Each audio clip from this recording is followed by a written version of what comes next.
merci de votre fidélité au programme de New World Info 1.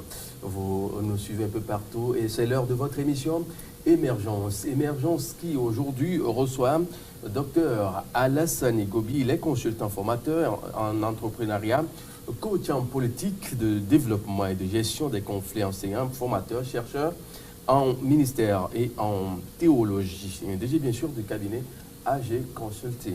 Dans les minutes qui vont suivre, nous allons aborder la notion de l'entrepreneuriat sur toutes ses formes. Et pour commencer, nous souhaitons la bienvenue à notre invité. Docteur, bonjour. Bonjour, mon très cher Mathieu. Et merci d'avoir répondu à notre appel. C'est moi qui vous remercie parce que c'est un plaisir partagé. Alors, je rappelle que vous êtes bien sûr le DG du cabinet AG Consulting. Concrètement, qu'est-ce qui se fait à ce niveau? C'est quoi? Merci beaucoup. Le cabinet AG Consulting est un cabinet d'études, de formation, d'audit, de conseil et d'assistance, de coaching et de consultation holistique. Il est né de l'inspiration d'un consultant de renommée internationale et développé par une équipe de management expérimentée, multisectorielle et pluridisciplinaire en finance, en comptabilité, audit, coaching, gestion des ressources humaines, droit, fiscalité, marketing et communication, sociologie, économie, logistique, etc., etc. Et autour de lui, il est organisé autour d'une équipe de consultants seniors engagés à la réussite des projets ayant développé une connaissance des métiers de ses partenaires et clients, de leur organisation aussi et de leur processus et système. Donc l'Afrique de nos jours, tout le monde le sait, l'Afrique est en pleine mutation et constitue assurément de nos jours et constitue une opportunité d'affaires. Donc l'ambition du cabinet AG Consulting est d'accompagner ses partenaires et clients dans leur perspective de développement sur toutes les dimensions. Donc AG Consulting est créé pour répondre aux nouveaux besoins des organisations et entreprises. Bien entendu, et grandes entreprises, petites et moyennes entreprises, et les administrations et associations. On va un peu s'intéresser à la chose proprement dite, l'entrepreneuriat dans tout son ensemble. On en parle beaucoup plus en ces derniers temps. En quoi consiste réellement ce concept, puisqu'on entend souvent les gens parler de l'entrepreneuriat, entrepreneuriat tous les jours. On se demande finalement c'est quoi. On va dépassionner un peu le débat, on va être un peu beaucoup plus souple pour ceux qui nous suivent actuellement, d'avoir une idée beaucoup plus claire, succincte et concrète de ce qu'est réellement l'entrepreneuriat, puisque c'est votre domaine de prédilection. Vous voulez parler du fondement de l'entrepreneuriat, oui, si je comprends? Oui, le constat est fait depuis quand la crise économique a frappé la plupart des pays africains et surtout au Sud-Sahara. Ceci a permis de mettre en évidence l'importance de l'entreprise privée et le rôle qu'elle peut jouer dans le développement économique de ces pays. Ceci m'amène tout simplement pour être clair en quelques phrases à citer M. Clason qui dit la prospérité de la nation dépend de la prospérité financière personnelle des individus. Parce que l'État à lui seul ne peut pas être riche. Il a besoin du concours des citoyens qui doivent travailler, qui doivent créer des entreprises et tout cela converge. Je vous donne un exemple typique, un exemple très simple, une preuve que si l'État ne contribue pas par les impôts et autres, les taxes, le trésor public ne peut pas être nanti. Donc c'est à peu près ce que je peux dire au sujet de l'entrepreneuriat, à peu près pour éclairer les gens. Oui. Alors, sans aucune formation, on peut être entrepreneur? Non, de nos jours, la formation reste au centre de tout. On doit se former. Et c'est pour cette raison, d'ailleurs, je suis ici. Nous allons évoluer, on va voir. Parce que de nos jours, et si on n'a pas les outils nécessaires, si on n'a pas les techniques, si on n'a pas les stratégies, on ne peut pas entreprendre et réussir. On va commencer et on ne peut pas arriver parce qu'on serait bloqué. Et mais hier, hier, bien sûr, j'étais dans mon bureau quand un jeune est arrivé. Il dit non, qu'il a lu les prestations, les activités que nous sommes en train de faire, que nous faisons dans notre cabinet. C'est pour cette raison qu'il est venu pour me voir. Il dit, mais c'est un peu rare de trouver, parce que les Togolais, disons, pour les formations, ils sont un peu réticents.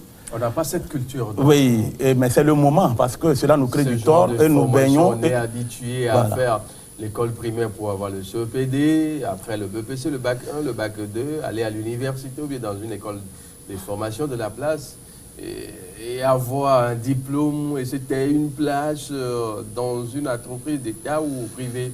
C'est ce qu'on nous a toujours donné comme matière. C'est une bonne chose. Oui. Les études de la maternelle à l'université, c'est une très bonne chose, mais c'est des connaissances générales qui ne prennent pas forme. Donc quand nous finissons les études universitaires, nous devons forcément faire une formation professionnelle pour être plus aptes et répondre aux exigences, aux besoins du marché. Donc je parle de ce jeune qui est venu me voir. Et il dit, déjà, c'est pour cette formation, il s'est inscrit, il a aussi fait inscrire sa sœur. Et il y a des formations, il a une association. Il dit, on a discuté déjà pour que ces gens puissent passer sur l'entrepreneuriat. Donc, j'étais là, c'est un peu rare, c'est vrai qu'il y en a. Et il y a des gens, mais ils sont un peu rares dans notre pays. Le gars, j'ai compris, j'ai poussé la curiosité. Donc, c'est à partir des formations en entrepreneuriat qu'aujourd'hui, j'ai constaté qu'il est tout le temps à Accra. Il est au Gabon, il est à Ouaga pour ses affaires. Donc lui, il a compris l'importance de la formation. Parce que c'est la formation qui peut sortir l'homme de la pauvreté, l'homme de la misère. Parce que qu'est-ce qui se passe? Nous avons constaté, c'est vrai qu'il y a des vendeurs d'illusions. C'est ça qui fait aussi problème. Il y en a plein aujourd'hui. Plein. Parce que quand quelqu'un... Pas seulement au Togo. Bien sûr. Quand une personne ne maîtrise pas vraiment la matière et se lance dedans, il ne peut que mal faire les choses. Tout le monde se dit aujourd'hui coach, formateur en entrepreneuriat, consultant en entrepreneuriat. On se demande... Mais il ne peut pas venir chez vous ici, c'est la preuve. Bon, en fait, c'est la preuve déjà. On souhaite les avoir sur le plateau pour poser quelques questions, en avoir beaucoup plus d'avantages sur ce qui se fait concrètement à leur niveau. Et ce qui fait qu'aujourd'hui, quand on parle de l'entrepreneuriat... Mais vous les cherchez, vous ne les trouvez pas. Mais on les trouve rarement. Vous les trouvez rarement. C'est parce qu'ils savent qu'ils ne peuvent pas répondre. Alors, en quoi réellement l'entrepreneuriat peut avoir une valeur ajoutée à l'économie d'un pays comme le Togo, la Côte d'Ivoire, le Gabon que vous venez de citer, celle-là? Vous parlez, l'entrepreneuriat de nos jours d'abord accompagne beaucoup les États. Parce que l'État à lui seul ne peut pas faire toutes les formations. Donc l'entrepreneuriat vient appuyer pour pouvoir former des individus, des personnes des formations dans tous les domaines, pour les permettre d'entreprendre, pour les permettre de maîtriser la situation. Par exemple, pour pouvoir vivre en société, pour pouvoir arriver à mieux faire pour que son entreprise puisse se porter mieux, ces choses-là, on ne les enseigne pas dans des universités. Donc c'est l'entrepreneuriat qui peut... Bon, nous savons aujourd'hui que les États-Unis et les pays anglophones en général sont en avant par rapport à nous. C'est l'entrepreneuriat qui les a amenés là. Parce que quand on entreprend, quand on se forme, coûte que coûte, on va faire des exploits. On va mieux faire les choses que les autres. Parce qu'on ne peut pas vouloir obtenir des résultats différents en faisant la même chose que les autres. Il faut sortir du lot, de l'habituel, des choses habituelles, pour pouvoir marquer, pour pouvoir faire la différence. Donc c'est pour cette raison que de nos jours, les formations sont importantes, dans n'importe quel domaine. Parce que quand vous entreprenez dans un domaine donné, de nos jours, nous sommes à un siècle où à l'échelle de la planète, les informations vont vite. Et l'information aujourd'hui est le pouvoir. Il faut s'adapter, il faut vraiment s'adapter aux nouvelles exigences, aux technologies, à la technologie, etc., etc. Sans cela, les autres seront, aujourd'hui de nos jours, on en parlera au cours des choses, avec la formation, ça viendra. De nos jours, aujourd'hui, les réseaux sociaux, aujourd'hui, sont devenus une charge, sont devenus des dettes pour les gens. Les réseaux sociaux créent des dettes. Alors que les mêmes réseaux sociaux, nous pouvons les utiliser pour se créer de la richesse. WhatsApp, etc. On peut les utiliser autrement pour pouvoir créer de la richesse. Bien, comment l'utiliser? Les techniques doivent être enseignées. Tout ça fait partie de l'entrepreneuriat. Bien sûr. Il faut l'enseigner aux gens. Bien sûr, bien sûr. Comment faut-il procéder pour y arriver? Comment communiquer? De nos jours, pour que votre entreprise puisse marcher, les gens ne le savent pas. La façon de communiquer. Supposons un chef maçon ou un chef menuisier qu'on appelle, je vais un peu, ou bien qu'on appelle. Oh non, j'ai eu votre numéro ici, je voudrais que vous me fassiez un travail, venez me voir, venez à 17h. 17h, ce chef maçon ou chef menuisier ne vient pas. Vous l'appelez même, il ne prend pas, ou bien ça ne répond pas. C'est le lendemain qu'il va se pointer pour dire non, hier vous m'avez appelé. Il n'a même pas cherché à vous dire qu'il a empêché, etc. etc. Jusqu'à ce qu'il n'arrive, vous avez trouvé déjà quelqu'un d'autre. Donc, c'est-à-dire qu'on doit agir. C'est la réaction doit être rapide. On ne peut pas être entrepreneur et vouloir entreprendre et être nonchalant. On doit être éveillé. Qui peut être entrepreneur en réalité? Tout le monde? En fait, tout le monde peut entreprendre. Mais on doit entreprendre dans quelque chose, dans les règles de l'art, et où on est motivé. On ne va pas entreprendre pour faire plaisir à son papa, pour faire plaisir à sa femme, pour faire plaisir à son mari, pour faire plaisir à son oncle. Non, même nous aurons avec le temps l'orientation, des formations à faire sur l'orientation académique. Parce que de nos jours même, nous voyons les gens, ils ne sont parce que son papa est médecin, lui aussi, il va s'inscrire à l'école des médecins. Bien sûr, il réussit, il va sortir brillant. Mais il n'est pas passionné par la médecine. Il serait un mauvais génie en médecine. Il va commettre des forfaits plus tard dans sa mission. Donc il doit entreprendre là où il est passionné, ce qu'il aime. Et il va le faire. Quand il est dedans, ce n'est pas des corvées. Parce que quand le travail devient aliénant, quand vous êtes en train de faire une chose, le travail devient aliénant pour vous, vous ne pouvez pas avancer. C'est pour cette raison que les gens, la plupart du temps, créent les entreprises et qui doivent normalement au centre de formalité des entreprises et à la chambre de commerce. Nous faisons, quand nous allons pour créer, pour créer une entreprise, le minimum qu'on donne, c'est 99 ans. Mais nous voyons la plupart du temps qu'il est difficile à une entreprise d'arriver jusqu'à 20 ans. 20 ans même, c'est trop, 5 ans d'abord. Exactement. Il faut que l'entreprise soit dans les règles. Exactement. Avec et maintenant, payer ses impôts. Exactement. Les premiers responsables doivent être formés. Le directeur, le promoteur doit être formé. Les éléments, tout son staff, ses collaborateurs doivent être formés. Parce que la formation est très, très importante. Même aujourd'hui, de nos jours, dans des boutiques, les gérants qui sont déposés là-bas, les bars, toute structure, je veux dire, ce n'est pas à négliger. Parce que si la personne que vous avez déposée là-bas, que vous avez laissée là-bas, n'est pas formée, automatiquement vous aurez des pertes. Au lieu d'être en train de perdre 50 000 par mois, par exemple, pour une boutique, ou bien pour un bar, 50 000 par mois, on fait les comptes, on dit que ceci, on sait où est-ce que ça a passé, etc., etc. Donc, il vaut mieux aller se faire former avec 100 000 francs ou 200 000 francs. Déjà, ça veut dire que vous gagnez beaucoup. Aller se faire former avec 100 000 francs pour gagner 10 millions, je ne sais ce que ça. Nous avons remarqué que, et pour le moment, les gens ne sont pas... mais quand même, je crois que ça commence par venir. Justement, parlant de la formation, vous envisagez bien sûr à partir du 29 prochain 4 mai. Et puis, on vous sait que vous êtes bien sûr spécialiste en coach, vous êtes coach en politique de développement et gestion des conflits. Oui. Qu'est-ce qu'une politique de développement? On en parle tous les jours. Un jargon qui semble être un peu gel tous les jours, mais difficile à maîtriser. Oui, vous parlez de la politique de développement. Oui, c'est vrai, la politique de développement est un processus qui permet de découvrir, d'améliorer, d'innover, de faire étendre ou faire grandir pour le bien-être et la prospérité. Ça, c'est une définition de la société. Beaucoup plus académique. Oui. Que peut-on retenir de façon beaucoup plus simple?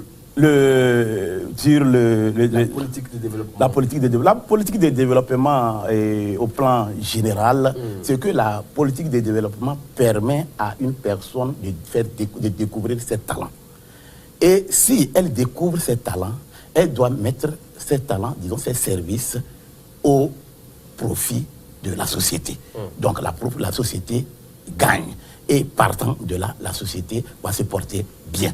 Donc le développement dans tous les secteurs, arriver à amener tout le monde à se porter bien pour que cela soit, disons, que cela permette à chacun de partir sur de nouvelles bases pour pouvoir mieux faire dans son domaine, dans ce qu'il fait, dans son association, même dans son foyer. Donc la société, surtout au niveau, dans tous les secteurs.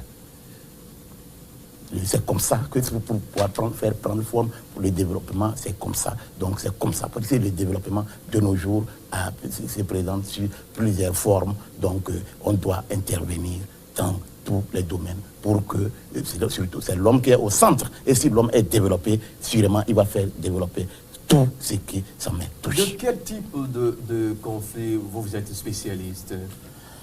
Nous avons plusieurs types de conflits. Nous avons plusieurs types de conflits. Nous avons les conflits interétatiques, les conflits intersociétaux, les conflits comme anomalie sociale. Donc là, on parle de conflits face à un vaste dysfonctionnement tant national qu'international. Oui, maintenant, pour résoudre ces conflits, nous ne pouvons pas tout détailler ici, mais quand même on peut donner une idée. Il y a trois grandes méthodes par lesquelles on peut passer pour résoudre ces conflits-là. On va les éplucher. Oui, d'abord, la première méthode, c'est la négociation, qui est d'ailleurs la méthode traditionnelle. Ouais. C'est-à-dire, il faut amener les gens à trouver un consensus. Parce que nous avons remarqué... Il faut discuter. Exactement. Pour trouver un terrain d'entente. Exactement. Oui. Parce que nous avons compris, nous avons trouvé que la plupart du temps, pour qu'il y ait conflit, c'est souvent un problème de gâteau. Il y a certains qui sont les plus intelligents, les plus malins, ils veulent se tailler la part du lion. Au même moment, l'autre camp est frustré. Maintenant, qu'est-ce qu'il faut faire? Il faut amener ces gens-là à s'entendre et même au niveau du partage même du gâteau. Ouais, la deuxième méthode, c'est le conformisme. Donc, là, il y a la soumission aux opinions, règles, normes ou modèles. Donc, c'est la deuxième méthode. Et la troisième? La troisième méthode, la troisième méthode, c'est l'innovation. Donc, pour lui, il consiste à rechercher les opinions ou imaginer des solutions. Oui. On imagine des solutions. Oui. Qu'on propose aux deux camps antagonistes. Bien sûr. Pour pouvoir sortir de la crise. Oui, pour sortir de la crise, pour sortir des conflits, pour sortir des mésententes. Donc, de nos jours, vous voyez, on prend les gens pour venir régler. S'ils ne savent pas, s'ils n'ont pas ces stratégies pour pouvoir concilier les deux parties, il y aura, c'est un fiasco. Donc, de nos jours, nous avons des compétences au Togo qui peuvent quand même arriver en interne à régler les problèmes que d'aller ailleurs pour vraiment se faire des tracasseries. Docteur Gobi, on va devoir marquer une pause pour l'information. Et si vous venez à peine de nous choisir, vous regardez votre émission Émergence qui reçoit aujourd'hui Docteur Alassani Gobi. Il est bien sûr consultant, formateur en entrepreneuriat, coach en politique de développement et de gestion de conflits, enseignant, formateur, chercheur en ministère et en théologie.